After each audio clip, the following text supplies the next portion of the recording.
Hello সবাইকে, আশা করি সবাই অনেক অনেক ভালো আছেন। সো আমরা রিসেন্টলি যে এপিসোডসগুলো শুরু করেছি এরই মধ্যে আমরা এপিসোড 1 পাবলিশ করেছি। অ্যান্ড এই এপিসোড 1 যারা দেখেন নাই প্লিজ দয়া করে এটা দেখে আসবেন। অ্যান্ড আজকে সেটা হচ্ছে আমরা এপিসোড 2 আলোচনা করার চেষ্টা করব। সো বাই দ্য ওয়ে এগুলো হচ্ছে আমরা একেবারে লেভেল 0 থেকে স্টার্ট করেছি। অ্যান্ড লেভেল 0 থেকে আমাদের টার্গেট হচ্ছে 20-30 পর্যন্ত যাওয়া, ঠিক আছে।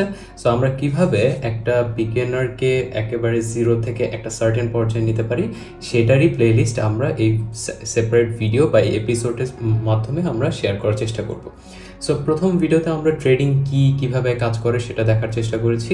অ্যান্ড আজকে আমরা দেখার চেষ্টা করব, যদি আমি ট্রেডিং বুঝে থাকি, এরপর ট্রেডটা কোন দিকে যায় বা ট্রেডটা আসলে করে কিভাবে বা ট্রেডটাকে পজিশন জিনিসটা কি সেটা বোঝার চেষ্টা করব, ঠিক আছে। সো ট্রেডে দুই ধরনের পজিশন হয়ে থাকে। একটা হচ্ছে আইদার আপনি বাইং সাইডে যাবেন ওর আপনি সেল সাইডে আসবেন। এখন বাই আর সেল শব্দটা তো সাথে আপনারা অনেক কমন, এই টার্মস দুটো আপনারা খুব ভালোভাবে বুঝেন। অ্যান্ড বাট এইটার সাথে ট্রেডিংয়ের একটা টার্ম আছে। এই বাই শব্দটাকে ট্রেডিংয়ে বলা হয় লং, অ্যান্ড এই সেল শব্দটাকে ট্রেডিংয়ে বলা হয় শর্ট, ঠিক আছে। সো আমি আশা করি দুইটা ব্যাপার আপনি বুঝতে পেরেছেন। সো আমি যদি বলি মার্কেটে লং করতে হবে আমাদের বা লং করলে বেটার হবে, তাহলে আপনি বুঝবেন লং শব্দের অর্থ যেটা বাই শব্দের অর্থ সেম। আবার যদি আমি বলি মার্কেটে শর্ট করতে হবে, শর্ট শব্দের অর্থ যেটা সেল শব্দের অর্থ একই, ঠিক আছে। এখন আমরা একটু লং ভার্সেস শর্টের মধ্যে ডিফারেন্স বোঝার চেষ্টা করি, ঠিক আছে। সো প্রথমত হচ্ছে, যেহেতু লং মানে আমি বুঝলাম যে প্রাইসে বাই করতে হবে, এখন আপনি বাই কোথায় করবেন?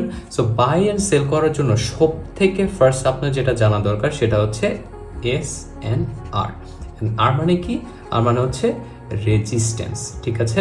অ্যান্ড এস মানে কি? এস মানে হচ্ছে সাপোর্ট। অ্যান্ড আমি ধরে নিচ্ছি যে আপনি সাপোর্ট অ্যান্ড রেজিস্ট্যান্স শব্দটার মানে বুঝেন না।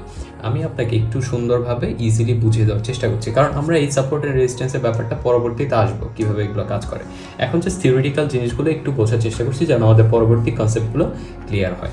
সো সাপোর্ট জিনিস হচ্ছে এমন একটা এরিয়া, ধরেন যে আপনি একটা মানুষ, এখানে আপনি একটা মানুষ দাঁড়িয়ে আছেন, রাইট।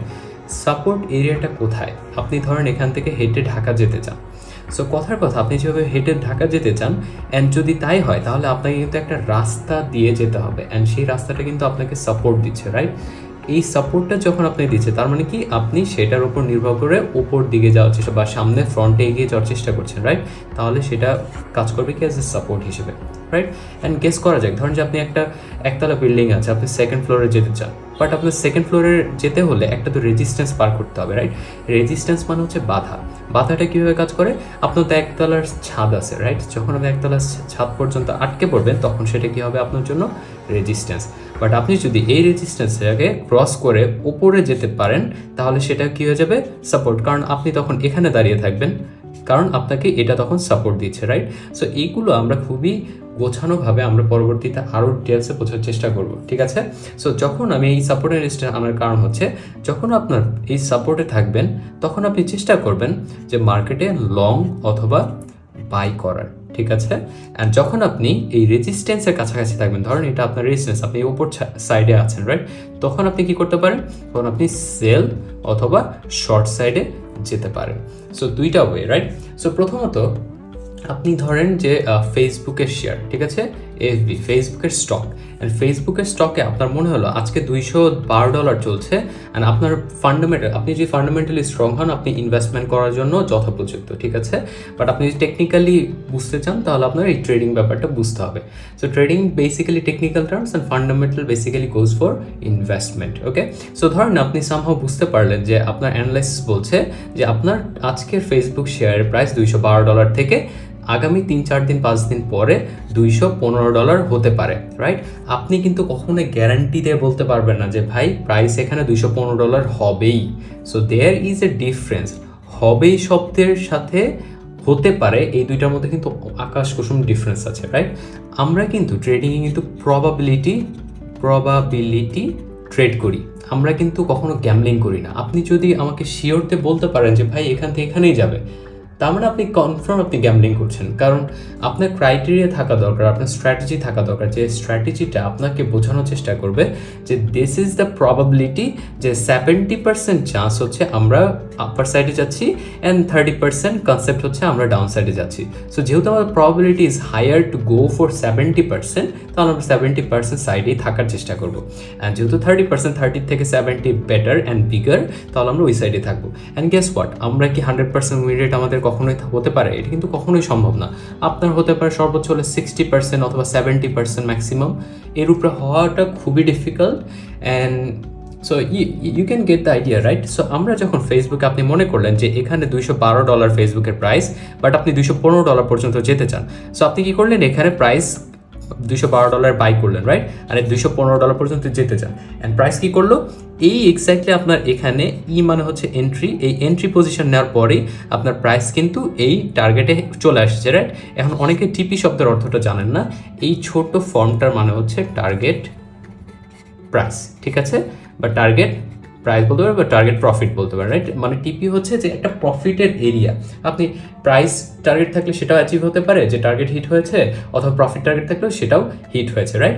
অ্যান্ড আমরা কি করবো, এখানে লং করলাম, রাইট? অ্যান্ড অফকোর্স এখানে এসএল শব্দটার অর্থ যদি যারা না জেনে থাকেন তাদের জানিয়ে রাখি, এটা হচ্ছে stop loss. And stop loss শব্দের মানেটা কি, এমন একটা এরিয়া, ধরেন আপনি যে 212 থেকে প্রাইসটাকে বাই করলেন, এটা যে 215তেই যাবে এমন তো কোনো কথা নয়, রাইট? এটা তো 210এও আসতে পারে।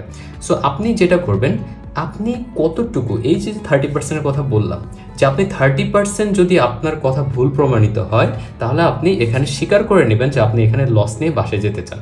তার মানে কি, এই যে $210 আমি এসএল বসালাম, এর মানে হচ্ছে যদি 210 থেকে 212 থেকে উপর সাইডে না যে 210-এ আসে, তাহলে আমার এই অ্যানালাইসিসটা আমি নিজে ভুল স্বীকার করে নিব, অ্যান্ড এখানে আমার স্টপ লসে আমি মার্কেট থেকে বেরিয়ে যাবো। কারণ আপনি আমাকে বলতে পারেন যে ভাই আপনি এখানে স্টপ লস কেন নিচ্ছেন? ধরেন যে 208-এ আসলো, রাইট? 208-এ আসার পর আপনার প্রাইস হয়তো আবার উপরে যেতে পারে, হ্যাঁ যেতে পারে, বাট আপনার আর আমার তো ধরেন যে কোটি কোটি টাকা নাই, রাইট? আমাদের কি করতে হবে, আমাদের লেভারেজ নিতে হয়। সো ধরেন যে ফর এক্সাম্পল আপনার 10x লেভারেজ থাকতে পারে। লেভারেজ কি জিনিস? লেভারেজ হচ্ছে ধরেন আপনার কাছে 100 টাকা আছে, আপনি মার্কেট থেকে বা যে ব্রোকার হাউস আছে তার থেকে 10x নিচ্ছেন, তার মানে কি আরেকটা শূন্য এখানে বাড়বে, তার মানে আপনি 1000 টাকার ট্রেড এখানে নিচ্ছেন, রাইট? সো এই যে 1000 টাকা, এখানে ধরেন 100 টাকা, এখানে তার 10 গুণ 1000 টাকা, রাইট? এই যে 1000 টাকা ট্রেড আপনি নিচ্ছেন, আপনার কাছে তো আছে এক্স্যাক্টলি 100 টাকা, কিন্তু আপনি 1000 টাকার ভলিউম পাচ্ছেন, রাইট? এটা আপনাকে কে দিচ্ছে? এটা আপনার ব্রোকার দিচ্ছে, রাইট? এই যে ভলিউমটা দিল, এটার বিপরীতে তো আপনাকে মার্কেট থেকে ওই রিস্কটা নিতে হবে, রাইট? সো আপনার কি হচ্ছে, আপনার যেহেতু 10x দিচ্ছে, তাহলে আপনার যদি 100% মানি থাকে, তাহলে 10 দেওয়ার ডিভাইড করলে আপনার কি হচ্ছে 10%। তার মানে মার্কেট যদি 10% এখান থেকে ড্রপ করে, তাহলে আপনার এখানে 100 টাকা ছিল, সেই 100 টাকা লস হয়ে যাবে। So I hope you understood, right? So আমাদের লং সাইড গেল, অ্যান্ড সামহাও আপনি খেয়াল করলেন যে এই যে আমাদের সাপোর্ট এরিয়া ছিল, এই সাপোর্ট এরিয়াটাকে ব্রেক করে প্রাইস নিচে আসলেন। আপনার মনে হতেই পারে যে এখান থেকে শর্ট করা উচিত, অ্যান্ড আপনি এখানে এন্ট্রি নিলেন। ধরেন এখানে এন্ট্রি নেওয়ার প্রাইস হচ্ছে $215, অ্যান্ড আপনি গেস করলেন যে প্রাইস এখানে কমে $208 চলে আসবে। অ্যান্ড গেস হোয়াট, আপনার প্রাইস $208 চলে আসলো। এখন আপনি কি এখানে বাই করেছিলেন?